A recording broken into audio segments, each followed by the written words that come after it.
தற்போது வரை 1200 கோடி ரூபாய் கைப்பற்றப்பட்டுள்ளதாக தமிழக தேர்தல் மேற்பார்வையாளர் பிரதாப் சிங் தெரிவித்துள்ளார். இதுவரை 1200 கோடி ரூபாய் கைப்பற்றப்பட்டுள்ளதாக தெரிவித்திருக்கிறார். சென்னை, சேலம் உட்பட பல இடங்களில் கூப்பன் கைப்பற்றப்பட்டுள்ளதாகவும் தமிழக தேர்தல் மேற்பார்வையாளர் பிரதாப் சிங் தெரிவித்திருக்கிறார். தொடர்பான மேலும் விவரங்களை தருவதற்காக செய்தியாளர் ராஜேஷ் இணைப்பில் இருக்கிறார். ராஜேஷ், வணக்கம். தமிழக தேர்தல் மேற்பார்வையாளர் பிரதாப் சிங் தற்பொழுது வரை 1200 கோடி ரூபாய் கைப்பற்றியிருப்பதாக தெரிவிக்கப்பட்டிருக்கிறது. முழு விவரங்களை சொல்லுங்க.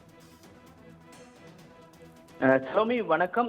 2026 சட்டமன்ற தேர்தலை எதிர்கொள்ளும் விதமாக தமிழகத்தில் பல்வேறு நடவடிக்கைகளை தேர்தல் ஆணையம் தொடர்ச்சியாக எடுத்து வருகிறது. அதன் ஒரு பகுதியாக இன்றைய தினத்தில் அங்கீகரிக்கப்பட்ட அரசியல் கட்சிகளுடனான ஆலோசனை கூட்டம் என்பது சென்னை நுங்கம்பாக்கத்தில் இருக்கக்கூடிய அந்த வருமான வரித்துறை அலுவலகத்தில் தேர்தல் சிறப்பு மேற்பார்வையாளராக இருக்கக்கூடிய பிரதாப் சிங் அவருடைய தலைமையில் இந்த ஆலோசனை கூட்டம் என்பது நடைபெற்றது. இதனைத் தொடர்ந்து செய்தியாளர்களை சந்தித்த பிரதாப் சிங் அவர்கள் பல்வேறு கருத்துக்களை தெரிவித்திருந்தார். குறிப்பாக தற்போது வரை தமிழகத்தில் 1200 கோடி ரூபாய் கைப்பற்றப்பட்டிருப்பதாகவும், அதே நேரத்தில் நகைகள், லிக்விட், அதாவது மதுபானங்கள் உள்ளிட்ட பல்வேறு விஷயங்கள், பொருட்கள், பரிசு பொருட்கள் தொடர்ச்சியாக கொடுக்கப்பட்டு வருவதாகவும் அவர் புகார் தெரிவித்திருக்கிறார். அதனை கட்டுப்படுத்துவதற்கு நடவடிக்கை எடுக்கப்பட்டு வருகிறது என்பதையும் அவர் தெரிவித்திருக்கிறார். அதிகபட்சமாக தமிழகத்திலேயே திருவள்ளூர் மாவட்டத்தில் 85 கோடி ரூபாய் மதிப்பிலான அந்த பொருட்கள் கைப்பற்றப்பட்டிருக்கிறது. அதிகப்படியான பரிசு பொருட்கள் திருவள்ளூர் மாவட்டத்தில் தான் கைப்பற்றப்பட்டிருப்பதாக அவர் தகவல் தெரிவித்திருக்கிறார். அதே போல கரூரில் நகை, பரிசு பொருட்கள் உள்ளிட்டவைகள் கொடுக்கப்பட்டிருக்கிறது.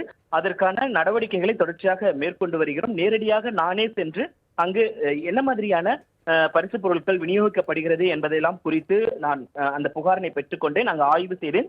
அதே போல தற்பொழுது கோயம்புத்தூரில் மெல்ல மெல்ல அந்த பரிசு பொருட்கள் கொடுப்பதாக இருக்கட்டும், பணம் விநியோகிக்கப்படுவதாக இருக்கட்டும், அதனை அவர்கள் தொடங்கி இருக்கிறார்கள். அதனை கட்டுப்படுத்துவதற்கும் தேர்தல் ஆணையம் உரிய நடவடிக்கை எடுக்கப்படும் என்று அவர் தெரிவித்திருக்கிறார். அதே போல அங்கீகரிக்கப்பட்ட அரசியல் கட்சிகள் தொடர்ச்சியாக இந்த பணப்பட்டுவாடா, பரிசு பொருட்கள் கொடுப்பது குறித்து தொடர்ச்சியாக பேசி வரக்கூடிய சூழ்நிலையில் அதை கட்டுப்படுத்துவதற்கான அனைத்து நடவடிக்கைகளும் மேற்கொள்வதற்கான முயற்சிகளை நாங்கள் தொடர்ச்சியாக மேற்கொண்டு வருகிறோம் என்று அவர் தெரிவித்திருக்கிறார்.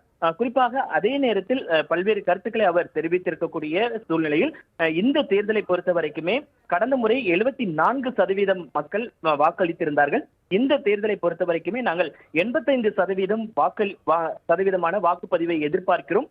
பொதுமக்கள் யாரும் எந்த விதமான அச்சமும் இன்றி அவர்கள் தங்களுடைய ஜனநாயக கடமையை ஆற்றுவதற்கான நடவடிக்கைகளை நாங்கள் மேற்கொண்டிருக்கிறோம். அதனால் அவர்கள் ஜனநாயக கடமையை ஆற்ற வேண்டும் என்று அவர் கோரிக்கை வைத்திருக்கிறார்.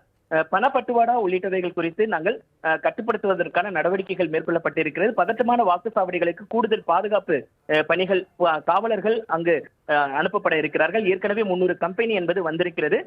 மேலும் தேவைப்பட்டால் நாங்கள் அழைப்போம் என்றெல்லாம் அவர் தெரிவித்திருக்கக்கூடிய மிக முக்கியத்துவம் வாய்ந்த கருத்துக்களை பார்க்க முடிகிறது. சலோமி, தங்களின் முழு விவரங்களுக்கு நன்றி ராஜேஷ்.